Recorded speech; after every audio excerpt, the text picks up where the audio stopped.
Bienvenue dans ce 18e jour de notre challenge de l'Avent, l'audace d'oser.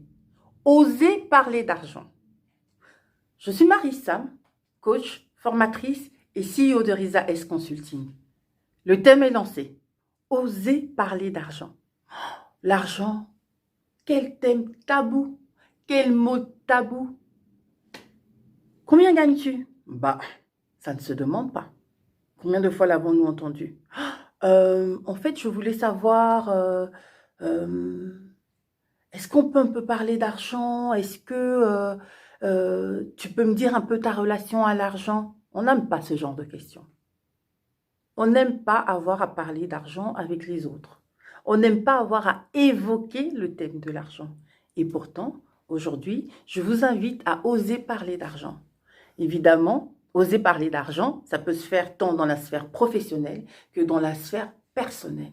Osez parler d'argent avec votre famille, osez parler d'argent avec vos enfants, osez parler d'argent dans votre couple, osez parler d'argent au travail, osez parler d'argent surtout avec vos clients.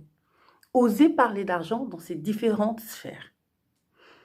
Si, évidemment, pour vous, l'argent est tabou, je pense que la première chose à faire, c'est certainement de se demander pour quelles raisons est-ce que l'argent serait tabou pour vous. Pas mal de personnes avec qui j'ai parlé de ce sujet d'argent m'ont tout de suite dit « Mais l'argent, Maryse, l'argent c'est un objet d'asservissement de cette société. » Oui, c'est un objet d'asservissement de cette société. Sans argent, mais on n'existe pas socialement. Sans argent, je ne peux pas aller prendre un verre avec mes amis, je ne peux pas envoyer mes enfants au cours de musique ou à l'académie que je souhaiterais. Sans argent, je ne peux pas avoir l'aisance que j'ai maintenant. Sans argent, je ne peux pas. A contrario, on a des personnes qui disent « Mais on n'a pas besoin d'argent pour bien vivre, on n'a pas besoin d'argent pour être heureux. » Est-ce qu'on ne connaît pas? Qui ne connaît pas cette fameuse maxime? L'argent ne rend pas heureux, mais il ne fait pas le bonheur. Mais il y contribue largement, il y contribue grandement. Que vous soyez quelqu'un qui a complètement peur d'évoquer, de parler d'argent, que vous soyez quelqu'un qui a cette peur, cette angoisse par rapport aux dépenses et qui ne supporte pas qu'on dépense, ou encore que vous soyez cette personne qui achète sans compter, achète sans regarder à la dépense. Mais sachez que dans votre attitude avec l'argent, il y a forcément un peu de votre histoire. Il y a forcément un peu de votre personnalité. Et il faut savoir, quelle est cette histoire que vous avez avec l'argent? Pourquoi est-ce que l'argent façonne ou ne façonne pas votre personnalité? Parler d'argent, c'est important.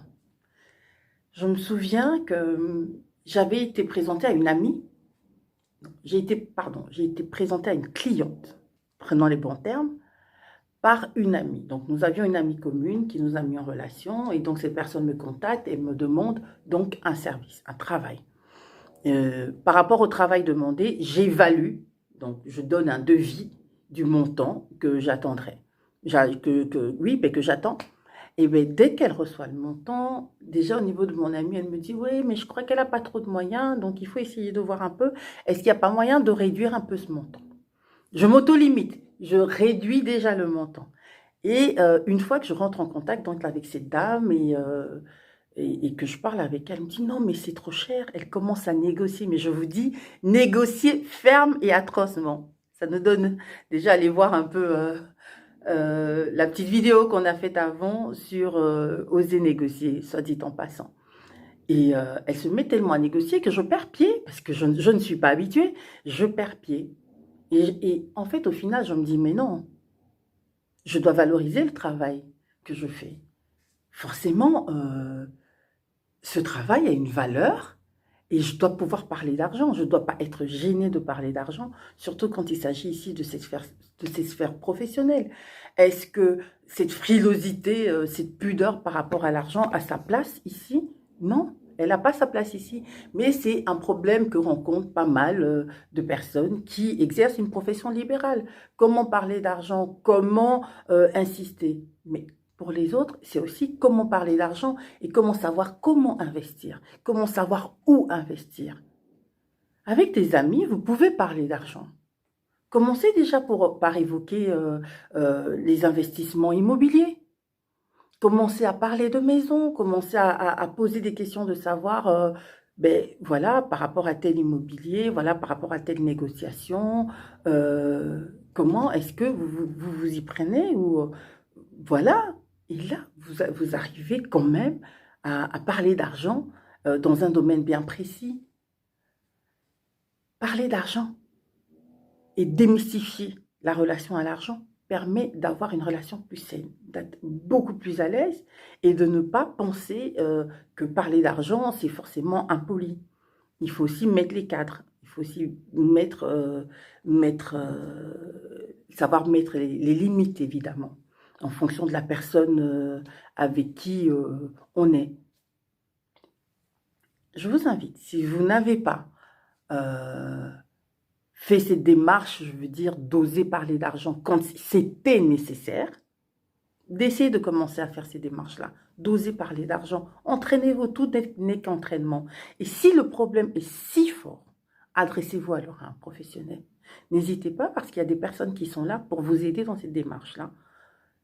Non seulement d'oser, mais aussi d'aller beaucoup plus loin et certainement, adressez-vous à des professionnels pour savoir comment investir. Parlez d'argent, parce que l'argent est nécessaire et c'est à vous de décider quelle place l'argent tiendra dans votre vie.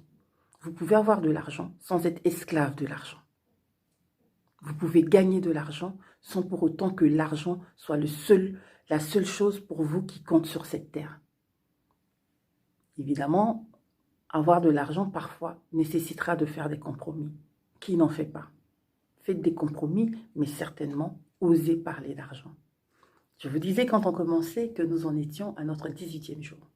Ce qui signifie que dans 7 jours, nous aurons fini le challenge. Je vous mets en dessous de cette vidéo un lien et je vous invite à cliquer sur ce lien-là et à vous inscrire pour avoir une petite surprise que je vous ai gardée pour la fin de notre challenge de l'Avent. Si vous avez bien aimé cette vidéo, n'hésitez pas à la liker, à la partager et surtout à activer la cloche de notification pour être informé chaque fois qu'une nouvelle vidéo sera faite. Entre-temps, on se dit à demain pour oser quelque chose de nouveau.